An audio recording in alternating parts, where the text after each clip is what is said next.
Hi guys, come on to the beach today. Such a nice day.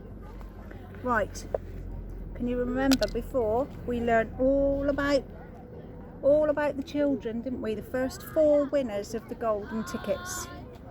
So today the chapter is called Grandpa Joe Takes a Gamble. The next day when Charlie came home from school and went to see his grandparents, he found that only Grandpa Joe was awake. The other 3 were all snoring loudly. "Shh," whispered Grandpa Joe, and he beckoned Charlie to come closer. Charlie tiptoed over and stood beside the bed. The old man gave Charlie a sly grin, and then he started rummaging under his pillow and one hand. And when the hand came out again, there was an ancient leather purse clutched in the fingers. Under cover of the bedclothes, the old man opened the purse and tipped it upside down. Out fell a single silver sixpence.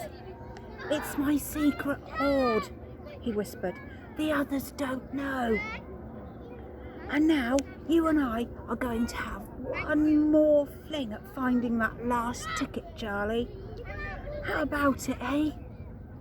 But you'll have to help me." "Are you sure you went to spend your money on that, Grandpa?" Charlie whispered. "Of course I'm sure," spluttered the old man excitedly. "Don't stand there arguing. I'm as keen as you are to find that ticket. Here, take the money and run down the street to the nearest shop and buy the first Wonka bar you find and bring it straight back to me. We'll open it together." Charlie took the little silver coin and slipped quickly out of the room. In 5 minutes he was back. "Have you got it?" whispered Grandpa Joe, his eyes shining with excitement. Charlie nodded and held out the bar of chocolate. "Wonka's Nutty Crunch Surprise," it said on the wrapper. "Good," the old man whispered, sitting up in bed, rubbing his hands together.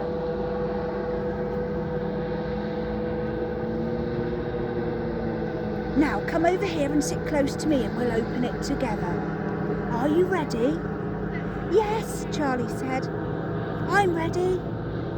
"All right, you tear off the first bit."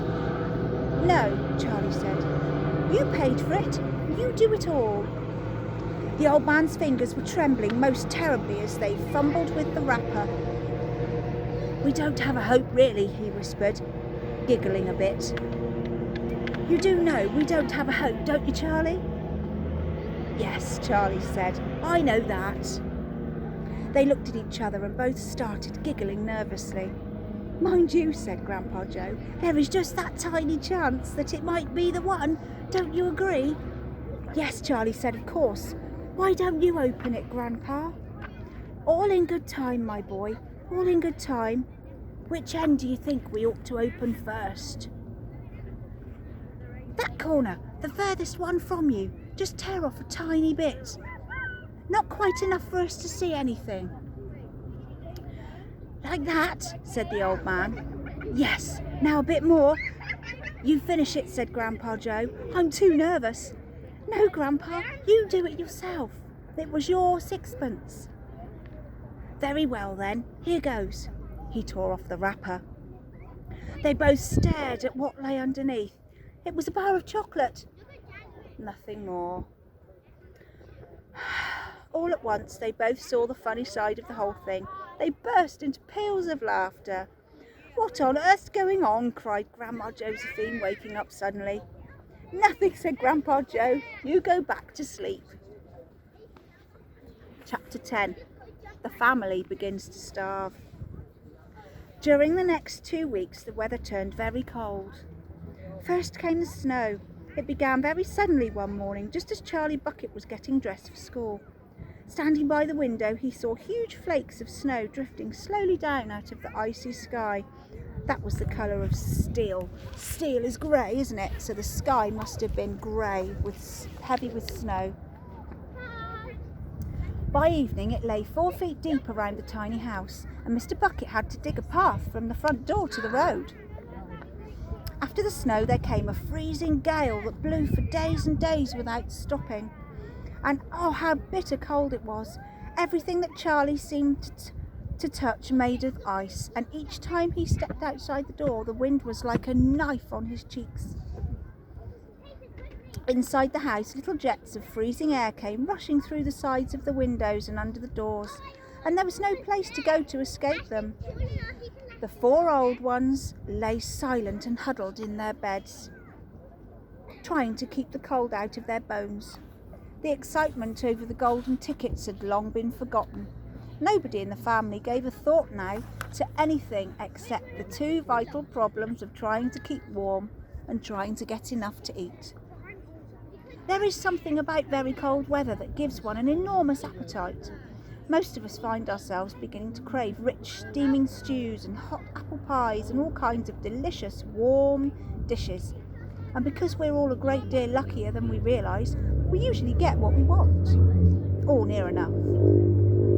But Charlie Bucket never got what he wanted because the family couldn't afford it. And the cold weather went on and on. He became ravenously and desperately hungry. Both bars of chocolate, the birthday one and the one Grandpa Joe had bought, had now long since been nibbled away, and all he got now were those thin cabbagey meals 3 times a day.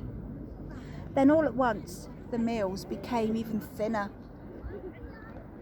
The reason for this was that the toothpaste factory where Mr. Bucket worked suddenly went bust and had to close down. Quickly Mr. Bucket tried to get another job, but he had no luck. In the end, the only way in which he managed to earn a few pennies was by shoveling snow in the streets. But it wasn't enough to buy even a quarter of the food that 7 people needed. The situation became desperate. Breakfast was a single slice of bread for each person now, and lunch was maybe half a boiled potato. Slowly but surely, everybody in the house began to starve. There we go, look. There's the gates of the factory. The shut gates of the toothpaste factory where Charlie's dad used to work. Every day little Charlie Bucket, trudging through the snow on his way to school, would have to pass Mr. Wonka's giant chocolate factory, and every day as he came near to it he would lift his small pointy nose high in the air and sniff the wonderful sweet smell of the melting chocolate. Sometimes he would stand motionless outside the gates for several minutes on end, taking deep swallowing breaths as though he were trying to eat the smell itself. "That child," said Grandpa Joe, poking his head up from under the blanket one icy morning, "that child has got to have more food. It doesn't matter about us. We're too old to bother with. But a growing boy, he can't go on like this. He's beginning to look like a skeleton." "What can we do?" murmured Grandma Josephine miserably. "He refuses to take any of ours. I hear his mother tried to slip her own piece of bread on his plate at breakfast this morning, but he wouldn't touch it. He made her take it back." "I've got flies on my book." "He's a fine little fellow," said Grandpa George. "He deserves better than this." The cruel weather went on, and every day Charlie Bucket grew thinner and thinner. His face became frighteningly white and pinched. The skin was drawn so tightly over his cheeks that you could see the shapes of the bones underneath.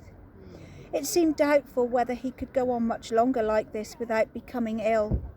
And now, very calmly, with what curious wisdom that seems like to come up so often to small children in times of hardship, he began to make little changes here and there in some of the things that he did, so as to save his strength. In the mornings he left the house 10 minutes earlier so that he could walk to school slowly, without ever having to run. He sat quietly in the classroom during break, resting himself while the others rushed around outdoors and threw snowballs at each other and wrestled in the snow. Everything he did now, he did slowly and carefully to prevent becoming exhausted. Then one afternoon, walking back home with the icy wind in his face, and incidentally feeling hungrier than he'd ever felt before, his eye was caught suddenly by something silvery lying in the gutter in the snow. Charlie stepped off the curb and bent down to examine it. Part of it was buried under the snow, but he saw at once what it was. What do you think it was? Dun dun dun! It was a shiny 50p piece. Quickly, he looked around him. Had somebody dropped it? No, that was impossible because of the way part of it was buried so deep. Several people went hurrying past him in the pavement, their chins sunk deep in the collars of their coats, their feet crunching in the snow. None of them was searching for any money. None of them were taking the slightest notice of the small boy crouching in the gutter. Then it was his 50p. Could he have it? Carefully, Charlie pulled it out from underneath the snow. It was damp and dirty, but otherwise perfect. There he is, look. He's looking in the gutter at something shiny. And when he pulls it out, he's 50p. Back in those days, 50p was a lot of money. Oh, 50p! He held it tightly between his shivering fingers, gazing down at it. It meant one thing to him at that moment, only one thing. It meant food. Automatically, Charlie turned and began to move forwards towards the nearest shop. It was only 10 paces away. It was a newspaper and stationery shop, the kind that sells almost everything, including sweets and cigars. And what he would do? He whispered quickly to himself. He would buy one luscious bar of chocolate and eat it all up, every bit of it, right then and there. And the rest of the money he would take straight back home and give to his mother. Right, I better get off the beach now because the sun's burning my shoulders. The next chapter is called The Miracle, and I'll read it to you from somewhere else tomorrow. Bye-bye.